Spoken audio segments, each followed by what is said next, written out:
जय हिंद दोस्तों। लास्ट हमने इसमें कंप्लीट कर लिया था फर्स्ट टॉपिक हमारा इंटरनेशनल रिलेशंस का। Today we will be starting from summits conferences and organisations. और इससे पहले कि हम स्टार्ट करें, आपके लिए एक छोटी सी information. Please check out the playlist given in the channel and you can check out the static Ghatna Chakra playlist. There history and ecology is completely available और इकोनॉमिक्स और जोग्राफी हम पैरेलली चला रहे हैं। ठीक है, सो जो भी आप अभी पढ़ रहे हैं उसका रिवीजन आप वहाँ से कर सकते हैं। साथ ही साथ आई दृष्टि करंट अफेयर्स जो कि हम डेली बेसिस पे रिवाइज करते हैं, उसकी भी एक प्लेलिस्ट आपके लिए अवेलेबल होगी। तो अभी ये टोटल 5 प्लेलिस्ट आपके लिए राइट नाउ अवेलेबल हैं। ठीक है, सो स्टार्ट करते हैं अपना फर्स्ट टॉपिक से समिट्स कॉन्फ्रेंसेज एंड ऑर्गेनाइजेशंस में। That is the BRICS 2024। Important है ब्रिक्स 2024, या इसको बोलेंगे हम ब्रिक्स, वन सेकेंड, या सो ब्रिक्स लिटरेचर फोरम। तो 11 सितंबर 2024 को BRICS literature forum 2024 it began in Kazan, Russia, bringing together prominent writers, poets, philosophers, artists and scholars from the BRICS nations. BRICS Literature Forum 2024 इसकी theme थी world literature in the new reality, dialogue of traditions, national values and cultures. Conference officially inaugurate की गई mister Ilsur Metshin के द्वारा। He was the mayor of Kazan. India is represented by Sri Madhav Kaushik, President of Sahitya Academy, and Dr. K. Srinivasa Rao, Secretary of Sahitya Academy. ठीक है, तो इसकी theme देखिएगा, world literature in the new reality, dialogue of traditions, national values and cultures. Second meeting of BRICS employment working group भी organise की गई। So secretary minister labour and employment miss Sumita Dawra, इन्होंने ये अटेंड की थी और ये हुई थी 9 से 10 सितंबर 2024 को सोची, रशिया में। ठीक है, second meeting of BRICS employment working group. और जो लिटरेचर फोरम वाली थी वो हुई थी काजन, रशिया में। देखिए इसमें जो मिनिस्टर्स थे, heads of delegation of the new members of BRICS partnership, कौन कौन से नए मेंबर्स हैं अभी? Egypt, Ethiopia, Iran and UAE, EEIU। ठीक है, तो इजिप्ट, इथियोपिया, ईरान और यूएई, इन्होंने मीटिंग अटेंड की थी। की आउटकम क्या रहा है इसका? Was the adoption of BRICS labour and employment ministers declaration focusing on life time learning and vocational guidance, employment service modernisation, safe working condition, platform worker welfare and strong social support mechanism. इतना कुछ खास नहीं, बस अभी आपको ये याद रखना है कि ब्रिक्स एम्प्लॉयमेंट वर्किंग ग्रुप की मीटिंग भी रशिया में होती है और ब्रिक्स लिटरेचर फोरम 2024 की मीटिंग भी रशिया में होती है, काजन रशिया, एंड जो एम्प्लॉयमेंट वाली हुई थी वो सोची रशिया में हुई थी। अल्जीरिया ने ब्रिक्स न्यू डेवलपमेंट बैंक को ज्वाइन किया है सितंबर 2024 में। Algeria has been officially authorise to join the BRICS new development bank as announced by the bank's president Dilma Rousseff during the 9th annual meeting in Cape Town. तो bank जो NDB bank है उनकी president कौन है? Dilma Rousseff. तो ये जो 9th annual meeting हुई थी केप टाउन में, वहाँ पे अनाउंस किया गया अल्जीरिया जो है वो it will join the BRICS new development bank. NDB established by BRICS countries in 2015। 2015 में NDB इस्टेब्लिश किया गया। एम क्या था इसको? To support the infrastructure and sustainable development projects in emerging economies and developing nation. BRICS 2024 की बात करें तो Vladimir Putin, the president of Russia, formally announce the start of Russia's 2024 BRICS chairmanship, और 1 जनवरी 2024 को ये स्टार्ट हुई थी। होस्ट कंट्री थी काजन, रशिया। ये अक्टूबर 2024 में ऑर्गेनाइज की जानी है। मोटो है इसका strengthening multilateralism for equitable global development and security. Egypt, Ethiopia, Iran और सऊदी, इजिप्ट, इथियोपिया, ईरान और Saudi and United Arab Emirates. ठीक है, तो इफ़ यू सी EEISU, ठीक है, Egypt, Ethiopia, Iran, Saudi and UAE, they joined the BRICS as new full members during the 15th BRICS summit, जो कि south Africa में हुई है 2023 अगस्त में। और अल्जीरिया ने NDB को ज्वाइन किया है। ब्रिक्स प्लस की बात करें तो ये एक इंटरनेशनल ऑर्गेनाइजेशन है which is comprising of Brazil, Russia, India, China, south Africa. Along with that जो नए मेंबर्स अभी ऐड हुए हैं, Egypt, Ethiopia, Iran, Saudi, UAE, ये 5 मेंबर्स प्लस 5 वो, तो ये मिला के ब्रिक्स प्लस बनाते हैं, that is 10 members. The founding countries of Brazil, Russia, India and China held the first summit in ये कैंथरीबर्ग इन 2009। तो पहली जो हुई थी ब्रिक समिट जो हुई थी BRIC, वो 2009 में हुई थी। साउथ अफ्रीका ने ऑफिशियली मेंबर नेशन बना था और ज्वाइन किया था इसको 2010 में। जुलाई 2014 में during the 6th BRICS summit in Fortaleza, BRICS sign the document to create a $100 billion new development bank, जिसको पहले ब्रिक्स डेवलपमेंट बैंक बोला गया था। तो 2015 में फिर NDB बनता है। 2023 अगस्त में 15th ब्रिक्स समिट होती है, जिसमें कि south African president Cyril Ramaphosa he announce that emerging market group countries that is Argentina, Egypt, Ethiopia, Iran, Saudi and UAE, they have been invited to join the bloc. However, Argentina's general election in November 2023 led to a change in president to Javier Milei, who had committed to withdraw the country's membership application. तो बाद में फिर ये जब इनकी जो भी political scenario है वो चेंज हुआ, तो उसके बाद इसकी मेंबरशिप वापस ले ली गई। सो अभी ब्रिक्स प्लस में कितने हैं? जो ओरिजिनल 5 हैं ब्रिक्स वाले, plus Egypt, Ethiopia, Iran, Saudi and UAE। तो ये हुआ ब्रिक्स 2024 के बारे में। अब देखिए 19th G20 समिट 2024, तो ये है 19th। ये कहाँ हुआ? ये हुआ रियो डी जेनेरियो। कहाँ पर है ये? ब्राज़ील में। कब हुआ? नवंबर, पिछले साल नवंबर 18 सॉरी होगा, सो सॉरी, ये होगा नवंबर 18-19 2024 को। कहाँ होगा? रियो डी जेनेरियो, ब्राज़ील में। थीम इसकी होगी building a just world and a sustainable planet. Building a just world and a sustainable planet. 19 member हैं, अफ्रीकन यूनियन है और यूरोपियन यूनियन है। ये सब इसको अटेंड करने की एक्सपेक्टेशन है कि it will be attended by them. And Brazil took over G20 presidency from India on 1 दिसंबर 2023।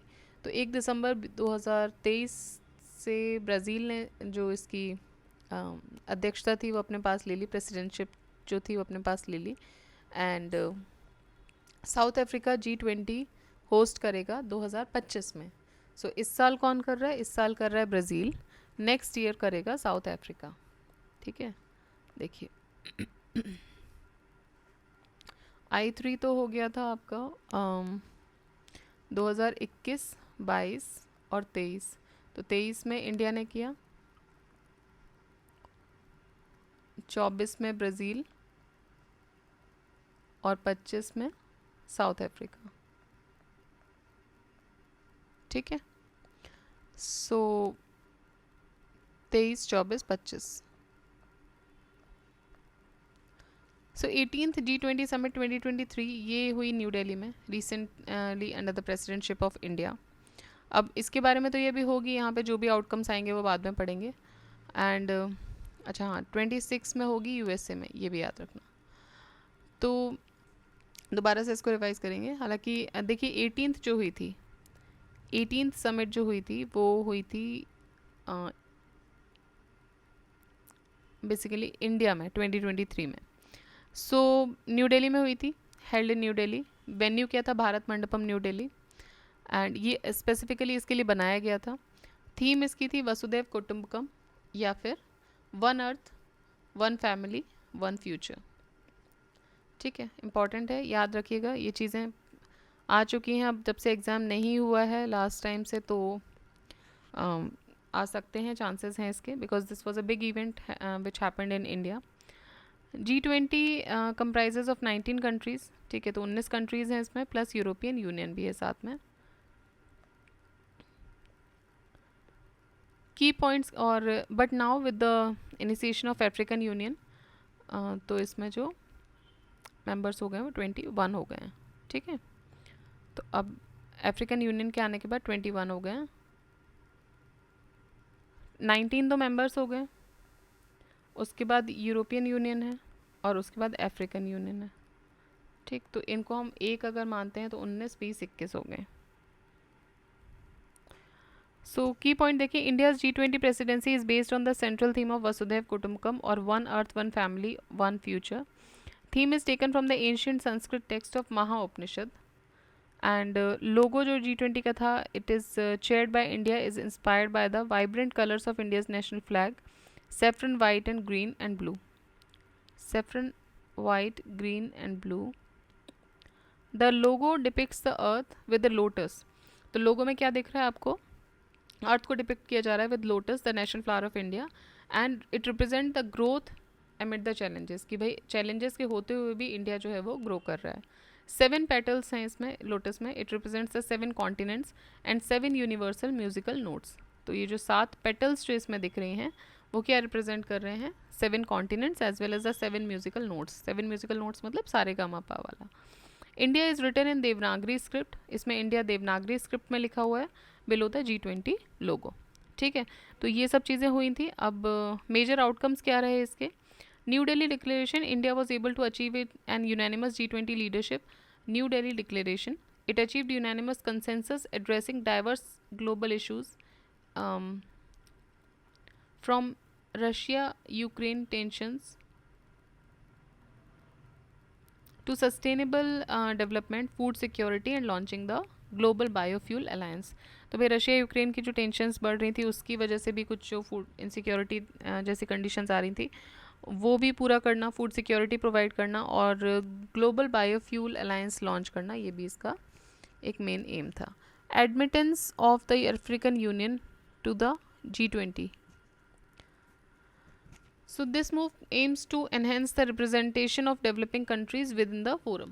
तो ये जो मूव है ये क्या करेगा? It will enhance the representation of developing countries within the forum. African union की बात करें तो ये एक कॉन्टिनेंटल यूनियन है जिसमें कि 55 मेंबर्स हैं. तो यूरोपियन यूनियन में 27 थे जिसको हम एक मान रहे थे, अब इसमें 55 हो जाएंगे. ठीक है, तो 55, 27 और 19 इतने मेंबर्स हो जाएंगे टोटल.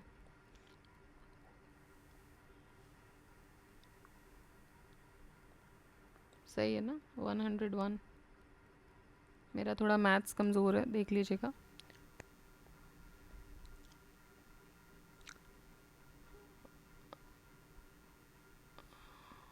नहीं 111 होंगे आई थिंक. राइट, ठीक है, आप देख लीजिएगा. इतना ही मैथ्स आता है मुझे टोटल. सो अभी तक क्या हो रहा था कि 27 मेंबर EU के थे और 19 मेंबर्स थे. अब ये 55 मेंबर्स और हो जाएंगे. States located on the continent of Africa. It was announced in the Sirte declaration in Sirte Libya on 9 September 1999. And ये जो ब्लॉक है it was founded on 26 May 2001 in Addis अबाबा.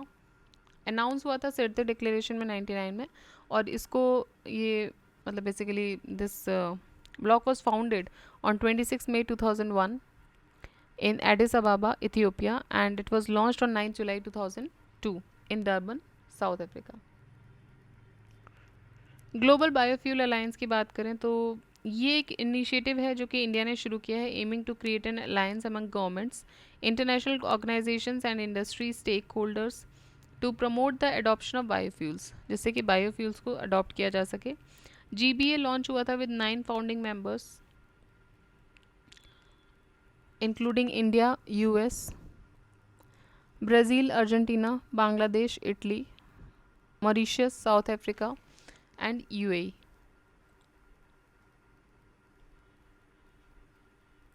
ठीक है, तो ये है ग्लोबल बायोफ्यूल अलायंस के बारे में बात हो रही है. अभी है India Middle east European economic corridor. ये इसमें ही आएगा या अलग से रहेगा? I think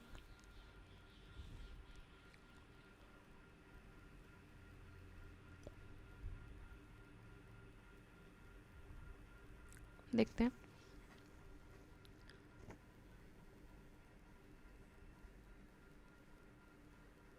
India Middle East Europe economic corridor IMEC. तो एक MOU साइन हुआ between India and the US, Saudi, European Union, UAE, France, Germany and Italy. किस लिए? To establish India Middle East Europe economic corridor. It is part of the partnership for the global infrastructure investment.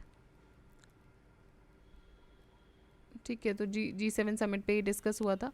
IMEC एक significant infrastructure project है which is connecting India, Middle east and the Europe together. So IMEC क्या है? IMEC में कौन कौन से members हो गए आपके? इंडिया हो गया, US है, सऊदी है, यूरोपियन यूनियन है, UAE है, then France, Germany and Italy. और ये एक तरीके का basically partnership for global investment का जो पार्ट है ये। एंड IMEC एक सिग्निफिकेंट इंफ्रास्ट्रक्चर प्रोजेक्ट भी है जो कनेक्ट कर रहा है इंडिया को मिडिल ईस्ट और यूरोप के साथ। It involves the development of transport corridor including the railways and sea lanes. So transport corridor को एनहेंस करने में भी मदद करेगा, जिसमें कि रेलवे और सी लेन्स भी आएंगे। सो IMEC will include the shipping root connecting Mumbai and Mundra with UAE। So it is a shipping root जो कि कनेक्ट करेगा मुंबई और मुंद्रा को UAE के साथ। एंड रेल नेटवर्क ये कनेक्ट करेगी UAE, Saudi, Jordan with Israeli port of Haifa to reach the shores of Mediterranean Sea. Other events जो इस समिट से रिलेटेड रहे वो थे meetings related to G20 were also organise in Uttar Pradesh, Lucknow, Varanasi, Agra and Greater Noida. तो उत्तर प्रदेश में 4 जगह हुए, लखनऊ, वाराणसी, आगरा और ग्रेटर नोएडा में। ठीक है, तो ये ब्रिक्स से रिलेटेड जो भी चीज़ें हुई आपके G20 से रिलेटेड जो भी चीज़ें हुई वो आपको यहाँ बताई गई हैं। नेक्स्ट है 4th क्वाड लीडर समिट। तो यूएस प्रेसिडेंट जो बाइडन ये होस्ट कर रहे हैं, बेसिकली होस्ट किया है इन्होंने 4th क्वाड लीडर समिट। कहाँ पर? दिलावरे में, September 21, 2024 को। So Joe Biden said he looks forward in welcoming the prime minister of Australia Anthony Albanese, prime minister Narendra Modi and prime minister of Japan Kishida Fumio to the meeting. Australia, India and Kishida Fumio. India has agreed to the host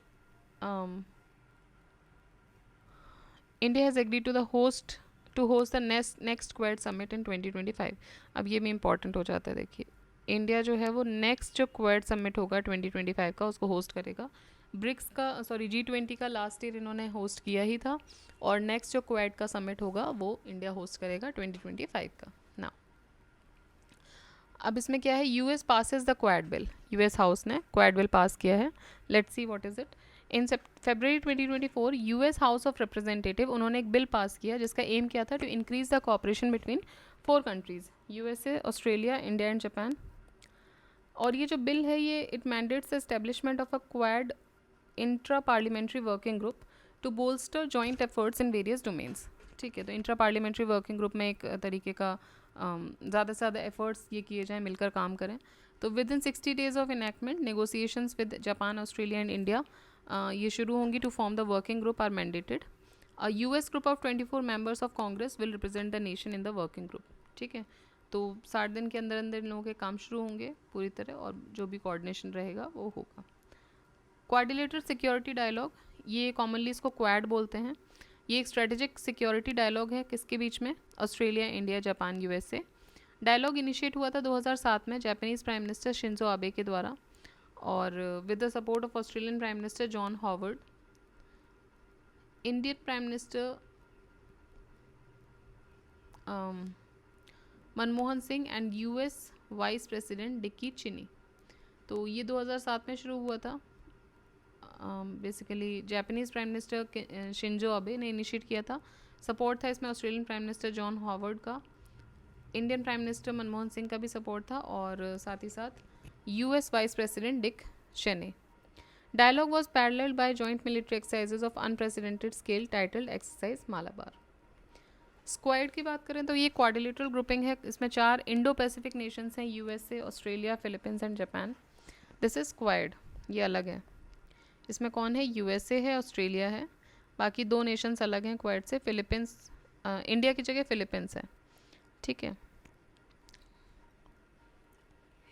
इस group का aim क्या है? To counterbalance China's influence and amid the territorial disputes with Philippines. So Philippines के साथ जो उसके territorial dispute है उसको कर्व डाउन करना चाइना के। तो ये जो बड़े बड़े ग्रुप्स बन जाएंगे जैसे क्वाड हो गया या स्क्वाड हो गया, ये कहीं ना कहीं हेल्प करेंगे काउंटर बैलेंस करने में। नेक्स्ट है 2nd Asia Pacific ministerial conference. Second Asia Pacific ministerial conference होती है भारत मंडपम न्यू दिल्ली में सितंबर। कॉन्फ्रेंस होती है 11 से 12 सितंबर 2024 को। इवेंट्स और the participation of union minister, ठीक है। तो इवेंट में पार्टिसिपेशन देखने को मिला union minister of state for civil aviation Shri Murlidhar Mohol, ICAO president Salvatore, और बाकी सारे 29 एशिया पैसिफिक कंट्रीज से कुछ कुछ डेलीगेट्स आए थे। इसका हाईलाइट अगर हम देखें तो it was Shri Kinjarapu Ram Mohan Naidu's nomination as chairman of APMC। तो Shri Kinjarapu Ram Mohan Naidu's nomination as chairman of the APMC after being nominated by Singapore and recommended by Bhutan। ठीक है, तो भाई इसमें क्या हुआ कि APMC जो कि एशिया पैसिफिक मिनिस्ट्रियल कॉन्फ्रेंस है, उसके चेयरमैन जो घोषित हुए वो हुए श्री किंजरप्पू राम मोहन नायडू, जिसको नॉमिनेट किया गया सिंगापुर और रिकमेंड किया गया भूटान के द्वारा। Union Minister noted that commercial aviation in the region is poised to become the largest aviation market by 2023 with over 3.5 billion passengers annually। Naidu ने बोला कि इंडिया का जो एयरपोर्ट इंफ्रास्ट्रक्चर है वो भी एक्सपेंड हुआ है from 74 operational airports in 2014 to 157 in 2024। तो जो इंडिया का एयरपोर्ट इंफ्रास्ट्रक्चर है वो भी काफ़ी ज़्यादा एक्सपेंड हुआ है, ऑलमोस्ट डबल से ज़्यादा ही हो गया है ये।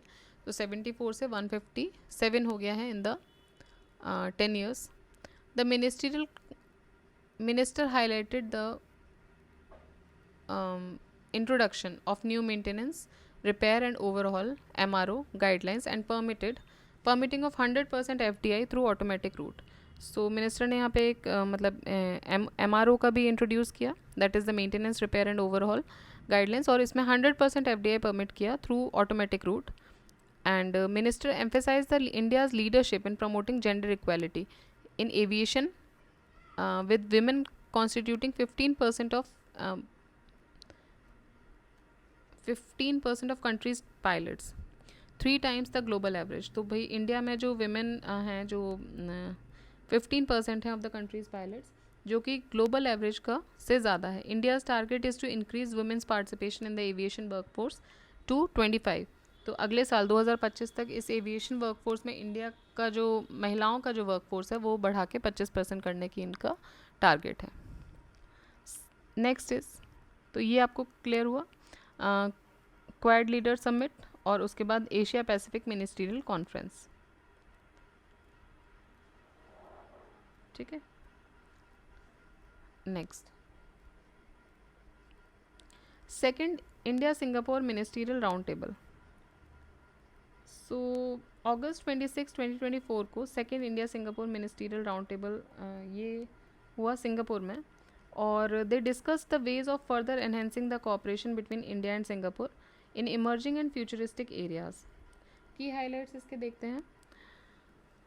दोनों ही जो साइड थी दे डेलिब्रेटेड अपॉन 6 पिलर्स, ठीक है। तो ये जो ISMR है India Singapore ministerial round table, इसमें 6 पिलर्स आइडेंटिफाई किए गए अंडर दिस मीटिंग, जिसमें कि पहला पिलर है डिजिटलाइजेशन, दूसरा है स्किल डेवलपमेंट, तीसरा है सस्टेनेबिलिटी, चौथा है हेल्थ केयर, पांचवा मेडिसिन, छठवां एडवांस्ड मैन्युफैक्चरिंग एंड कनेक्टिविटी।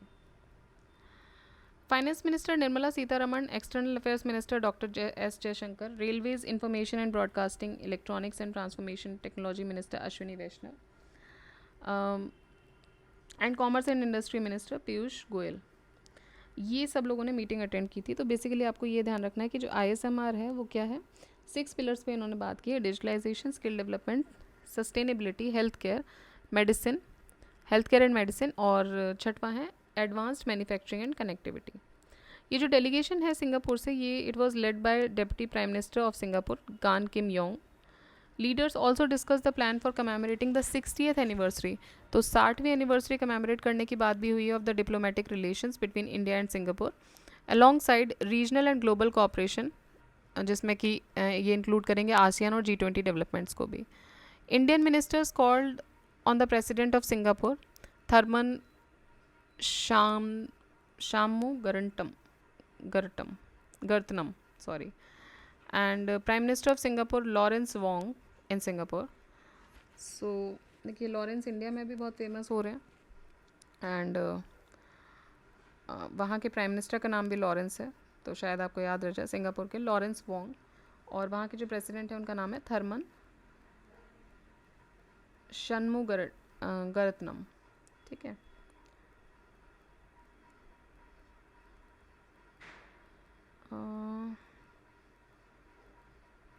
देखिए ऊपर प्राइम मिनिस्टर ऑफ सिंगापुर बोले गए हैं गान किम योंग. अच्छा वो डेप्यूटी प्राइम मिनिस्टर हैं. ऑल राइट, ठीक है. All right. इसमें इंफॉर्मेशन इतनी ज़्यादा होती है ना कि आपको फ़िल्टर करना पड़ता है कि what you have to read. तो पहली चीज़ आप यही फ़िल्टर कर लो कि जो India Singapore ministerial round table conference है उसमें 6 पिलर्स के ऊपर बात हुई है. ये हुआ कहाँ है? ये सिंगापुर में हुआ है. इसमें कितने मिनिस्टर्स गए क्या, ये पूछने के चांसेस कम होते हैं. कौन सा डिप्लोमेटिक रिलेशंस को कितने साल हो गए हैं, तो अराउंड 60 ईयर्स, अराउंड नहीं 60 ईयर्स हो गए. 60th एनिवर्सरी की बात हो रही थी. इंडियन मिनिस्टर्स ने वहाँ के प्रेसिडेंट का नाम देख लीजिए. सिंगापुर के प्रेसिडेंट का नाम थर्मन जी और प्राइम मिनिस्टर का नाम है Lawrence Wong. About India Singapore ministerial round table ISMR. India and Singapore bilateral trade is continuously rising. Bilateral trade expanded from 6.7 billion US dollar in financial year 2004-5 to 30.11 billion US dollar in 21-22. तो bilateral trade जो है वो बढ़ा है, continuously बढ़ा है. Singapore is India's sixth largest trade partner with a share of 2.9% of India's overall trade. Singapore continued to be the largest source of FDI into India. So जो Singapore है वो लार्जेस्ट सोर्स ऑफ FDI भी रहा India का. And ISMR is a level high level ministerial mechanism which was established in a chart established to chart a road map to take bilateral relationship to next level. ठीक है. Overall आपको याद रखना है कि कंटिन्यूसली जो India और Singapore का जो बायलेटरल ट्रेड है वो बढ़ा है. 6.7 था 2004-5 में, जो कि बढ़ के 30.11 हो गया है 2021-22 में. और इंडिया का 6th लार्जेस्ट ट्रेडिंग पार्टनर है सिंगापुर. तो फर्स्ट सेकंड थर्ड में से कुछ भी आ रहा है आपको कंफ्यूज करने के लिए नहीं याद रखना है. 6th लार्जेस्ट ट्रेडिंग पार्टनर है. जो इनॉग्रल मीटिंग है ISMR की वो हुई थी 2022 सितंबर को न्यू दिल्ली में. All right. सो जो इनॉग्रल मीटिंग है वो हुई थी 2022 सितंबर में न्यू दिल्ली में. नेक्स्ट देखते हैं 2000, मतलब कहने का मतलब ये कि 2022 में शुरू हुआ था. नेक्स्ट देखते हैं 6th India Australia maritime security dialogue. So India Australia maritime security dialogue ये 6वां होता है. और ये कहाँ हुआ? ये हुआ कैनबरा में. Where maritime domain awareness, humanitarian assistance and disaster relief, HADR coordination etcetera issues were discuss. ठीक है. तो यहाँ पे जो humanitarian assistance and disaster relief वगैरह जो कॉन्सेप्ट्स थे वो वहाँ पे डिस्कस किए गए. India Australia recently held 2 significant bilateral meetings. अपने कॉम्प्रहेंसिव स्ट्रेटेजिक पार्टनरशिप को बढ़ाने के लिए इन्होंने ये मीटिंग्स ऑर्गेनाइज किए. India hosted the 14th India Australia joint working group on counter terrorism in New Delhi. साथ ही साथ जो both dialogues aimed at strengthening the cooperation in maritime security and counter terrorism. Indian delegation को lead कर रही थी miss Muanpuii Saiawi, joint secretary डिसआर्मामेंट and international security affairs, ministry of external affairs. Australian delegation को lead कर रहे थे miss Sara Storey, the first assistant secretary South Asia and Central Asia division, department of foreign affairs and trade, and mister Bernard Philip, first assistant secretary international policy, department of defence. ये जो दोनों sides है they conferred on ways to sustain a safe and secure maritime environment conducive for inclusive growth and global wellbeing. दोनों ही countries upgrade हुए अपने bilateral relations को इन्होंने upgrade किया from strategic partnership to CSP in 2020. Australia supports India's Indo Pacific ocean initiative to ensure an open and inclusive Indo Pacific region. Both conduct a military exercise, जैसे कि ऑस्ट्रा हिंद भी conduct करते हैं. ये 7th India Australia maritime security dialogue ये New Delhi में होगा. ठीक है. अभी 6th हो रहा है, ये कैनबरा ऑस्ट्रेलिया में हो रहा है. 7th जो होगा वो इंडिया में होगा. तो ये हुआ India Australia maritime security dialogue. अब देखते हैं 8th AITIGA joint committee meeting. AITIGA क्या है? ASEAN India trade in goods agreement. So fifth conference ये हुई है and it was held in ASEAN secretariat Jakarta. तो ये कहाँ पे होती है? जकार्ता में होती है। 29 जुलाई से 1 अगस्त तक ये चलती है। Making a significant milestone in enhancing the cooperation between ASEAN and India. Meeting के बारे में देखें तो participants in the meeting are included representative from India and all 10 ASEAN nations. Meeting was co-chaired by Shri Rajesh Agrawal. ये छोड़ते हैं, इसमें इतना हमारे काम का नहीं है। देखते हैं, आसियान एक इम्पॉर्टेंट ट्रेडिंग पार्टनर है इंडिया का। 11% शेयर है आसियान का ग्लोबल ट्रेड में। इंडिया के ग्लोबल ट्रेड में 11% शेयर होल्ड करता है। रिव्यू ऑफ आइटिगा देखें अगर, तो it was sign in 2009 with help will help create further opportunities for business on both sides to enhance the level of India-ASEAN trade. Next meeting जो Etica की हुई joint committee will be held in India from November 19, 2024. ठीक है, सो ये जो next meeting है joint committee will be held in India from November 19 से November 22, 2024 तक. Next, 22nd India Russia Annual Summit. So recently Modi ji ने एक ऑफिशियल विजिट किया रशियन फेडरेशन में at the invitation of president of Russian federation. Prime minister Narendra Modi को chair the 22nd annual summit between India and Russia. Vladimir Putin ने इनको invite किया था और ये हुआ जुलाई में 2024 में, 8-9 जुलाई 2024 Moscow. And The Indian Prime Minister was received by first Deputy Prime Minister of Russia. तो ये इतना इम्पोर्टेंट नहीं है। Vladimir Putin conferred Russia's highest civilian order. अब ये इम्पोर्टेंट हो जाता है। व्लादिमीर पुतिन जी ने, जो वहाँ के प्रेसिडेंट हैं, उन्होंने रशिया का highest civilian order, order of Saint Andrew the Apostle, ठीक है, ये दिया प्राइम मिनिस्टर श्री नरेंद्र मोदी जी को।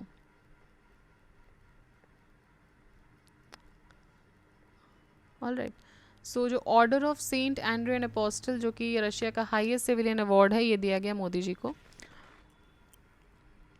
So it was 22nd India Russia annual summit. Okay, और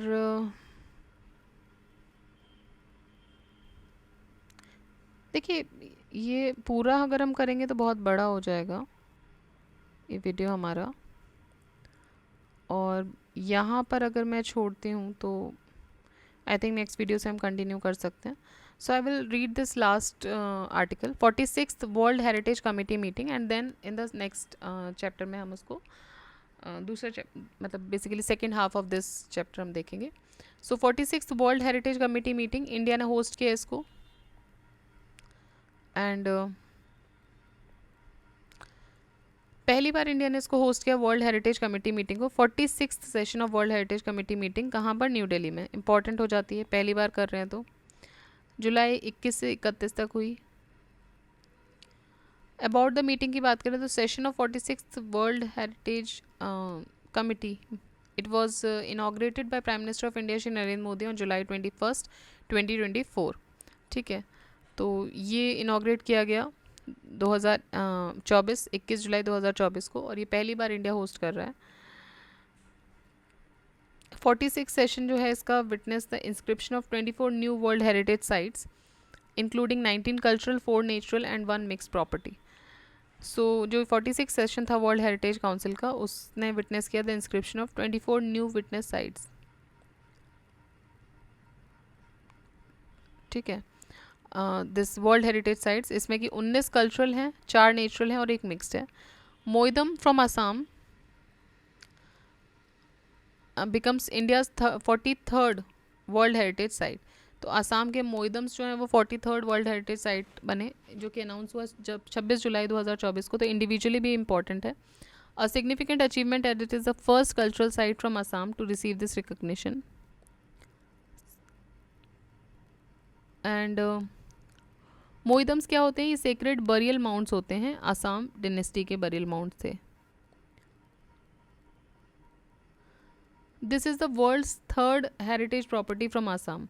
तो वर्ल्ड की 3rd हेरिटेज प्रॉपर्टी आसाम से। इससे पहले काजीरंगा और मानस वाइल्ड लाइफ सेंचुरी ऑलरेडी हैं, एंड बेसिकली जिसमें काजीरंगा नेशनल पार्क है और मानस नेशनल सेंचुरी, मानस वाइल्ड लाइफ सेंचुरी, और थर्ड हो जाएगा मोइदम्स, ठीक है। In the inaugural session, in line with his vision, विकास भी विरासत भी, prime minister Modi announced a $1 million grant to UNESCO। तो विकास भी विरासत भी के साथ मोदी जी ने $1 मिलियन ग्रांट भी यूनेस्को को दिया। विद द ओके एक बेसिकली ये कहना चाह रहे हैं कि इन द इनाग्रल सेशन इनका जो विजन है विकास भी विरासत भी, उसके साथ प्राइम मिनिस्टर मोदी ने अनाउंस किया कि भाई 1 मिलियन का ग्रांट भी हम यूनेस्को वर्ल्ड हेरिटेज सेंटर को देंगे। और ये जो कंट्रीब्यूशन है ये उनकी capacity building, technical assistance, conservation efforts, particularly benefiting the global south countries को भी बेसिकली ये कंट्रीब्यूट करेगा, सपोर्ट करेगा, बढ़ाएगा, ठीक है। तो ये हुआ आपका करंट अफेयर्स। एंड अब हम स्टार्ट करेंगे नेक्स्ट वीडियो में 112th session of international labour conference से, ठीक। So this is all for now. Keep revising, revise करते रहिए, बहुत ज़्यादा इसमें देखिए बहुत ज़्यादा फिल्टर आउट करने की ज़रूरत है। सो रिवाइज करते रहिए, पढ़ते रहिए, दिमाग अपना चलाते रहिए। And there is nothing more to say. I think again मेरे पास तो 2-3 सजेशन ही, आप मैप रखिए अपने साथ, PYQs देखिए, तो ये PYQs तो हैं ही जो आपके पास आ रहे हैं, बाकी अपने साथ एक मैप रखिए, थोड़ा बहुत जहाँ लग रहा है वहाँ आइडेंटिफाई कीजिए एंड जस्ट मूव ऑन, ठीक है। और उसको रिवाइज करते रहिए बार बार। So all right then,